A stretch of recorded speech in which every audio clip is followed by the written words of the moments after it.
of the past, and one of us hasn't. Did you say those deportations were a good idea?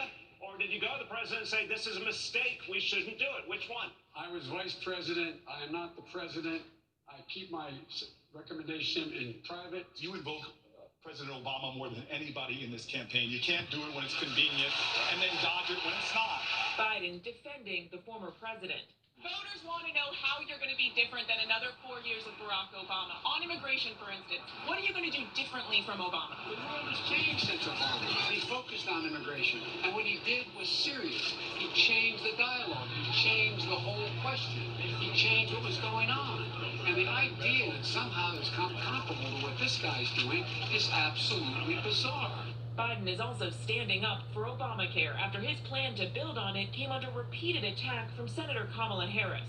Anytime someone tells you you're going to get something good in 10 years, you should wonder why it takes 10 years. You did spend a lot of time last night attacking Joe Biden on his health care plan. Any concern, though, that your plan and your proposals got lost, your message got lost in all of the attacks? It's a complicated issue when you get into the details, so obviously a debate where you can talk for seconds is probably not the best venue to actually describe the detail of it. I mean, to be very honest with you, it can be a frustrating process. Now, this week's debates have really been highlighting the divisions within the Democratic Party, but while his rivals are arguing over the future of the party, Joe Biden is arguing that he is the most electable candidate with the broadest appeal. He was clear. He is promising to deliver states like Ohio and Pennsylvania, and here in Michigan, those states that delivered Trump the White House. Mary Bruce, ABC News, Detroit. President Trump is escalating the trade war with China, announcing sweeping new tariffs set to take effect next month unless they reach a deal. The plan is to impose a 10% tariff on the remaining $300 billion in imports he hasn't already taxed. Americans could see a hike in prices on everything from smartphones to sneakers and toys. The announcement sent stocks tumbling, the Dow closing for the day down 280 points. The newest North Korean missile launch is being viewed as an act of frustration over lack of progress in nuclear negotiations. There were two different launches early today off North Korea's east coast. ABC's James Longman has details. As nuclear negotiations with the US appear at a standstill, North Korea once again firing off projectiles for the third time in just 2 weeks.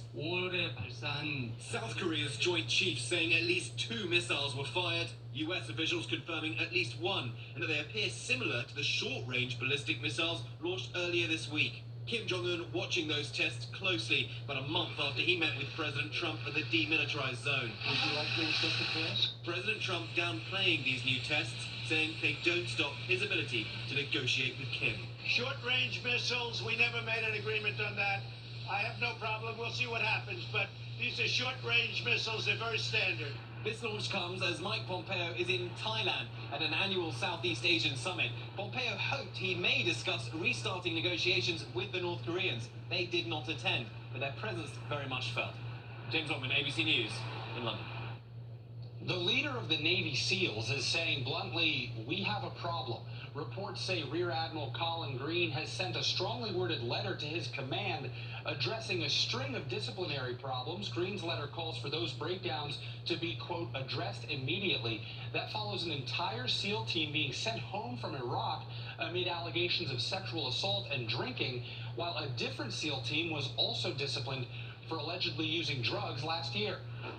And the Air Force has ordered all of its units to take a one-day break in order to address concerns about suicide.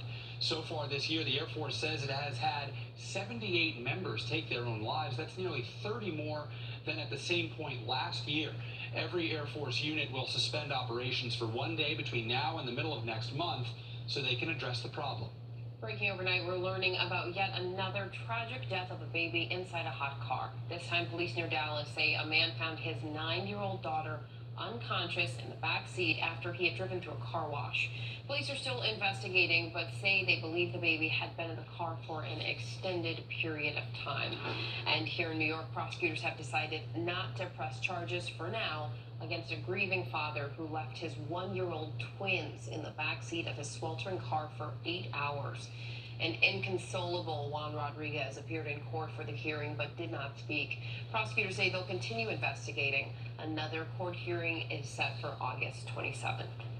Some consumer news this morning. Millennial men maybe killing the shaving industry. No, you're cleanly shaven. I am. Yeah. All those beards on 20 and 30-somethings appear to correspond with a drop in razor sales. One report says the market for shaving products in general has shrunk 11% in the past 5 years.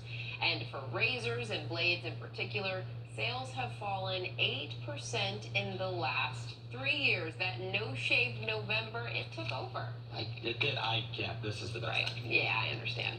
A flying squirrel found himself trapped in a net in Chicago. Yeah, it happened at Guaranteed Rate Field during the White Sox-Mets game. New York's Jeff McNeil, whose nickname is Squirrel, ran hard for a pop fly in right field. He gets to the stands, jumps in. Oh, my goodness. And then bounces off like it's a trampoline. Those nets recently put in at these fields to protect fans from flying balls and projectiles, including baseball players. And the net worked. It worked for everyone involved. Oh, my goodness. And he got the ball. Look at that.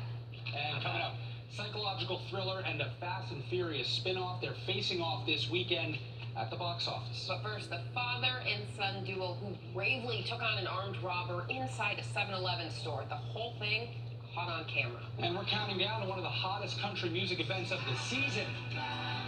You're watching World News Now. Who's ready for a great ride?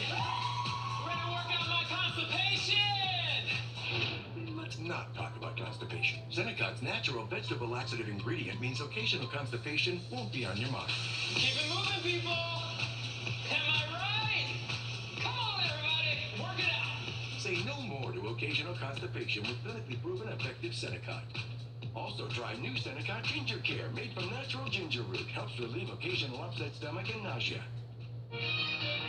Did you know you can save money by using dish soap to clean grease on more than dishes? Using multiple cleaners on grease can be expensive and sometimes ineffective. For better value, tackle grease with Dawn Ultra. Dawn is for more than just dishes. It provides 3 times more grease cleaning power per drop, which cuts through tough kitchen messes, pre-treats laundry stains, and even tackles grease buildup on car rims. Tackle tough greasy messes around your home and save money with Dawn Ultra. Brand power, helping you buy better.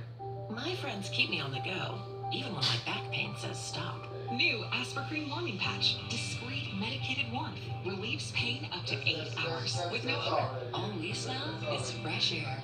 And try new No Mess Warming Gel. The following message is brought to you by Mesobook.com. Who's that, Tim? People who have been diagnosed with mesothelioma have many questions. How did I get this disease? What are my treatment options? How will this affect my loved ones? You need answers, which is why we offer a free book written by medical professionals who have treated